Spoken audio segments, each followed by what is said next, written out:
Not the ಸ್ಪೈಸಸ್ಗೆ ಎಲ್ರಿಗೂ ಸ್ವಾಗತ.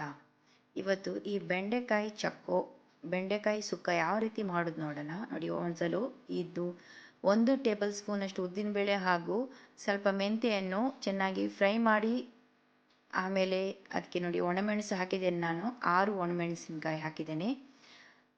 ಒಂದು ಮುಷ್ಟಿ ತುರಿಯೊಟ್ಟಿಗೆ ಚೆಂದ ಮಾಡಿ ಗ್ರೈಂಡ್ ಮಾಡಬೇಕು.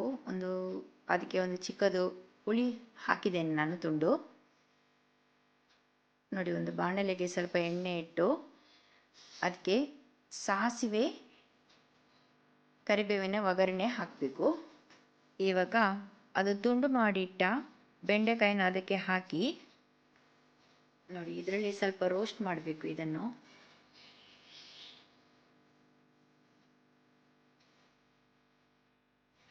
ಈಗ ಸ್ವಲ್ಪ ಅದಕ್ಕೆ ರುಚಿಗೆ ಉಪ್ಪು ಹಾಕಿ ಸ್ವಲ್ಪ ಅದರಲ್ಲೇ ಬೇಯಿಸುವ. 2 ನಿಮಿಷ ನಂತರ ನೋಡಿ, ಇದು ಸ್ವಲ್ಪ ಬೆಂದಿದೆ.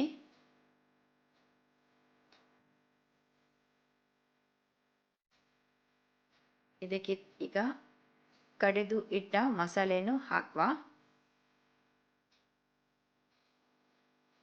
ಇದಕ್ಕೆ ನಾನು ಅದು ಮಿಕ್ಸಿ ಜಾರ್ ತೊಳೆದ ಸ್ವಲ್ಪ ನೀರು ಹಾಕಿದ್ದೇನೆ ನಾನು.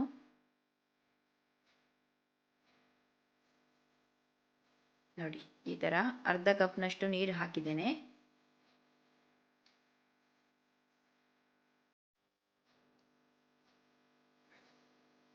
ನೋಡಿ, ಈಗ ರೆಡಿ ಆಯಿತು ನಮ್ಮದು ಬೆಂಡೆಕಾಯಿ ಸುಕ್ಕ, ಬೆಂಡೆಕಾಯಿ ಚೊಕ್ಕ ರೆಡಿ.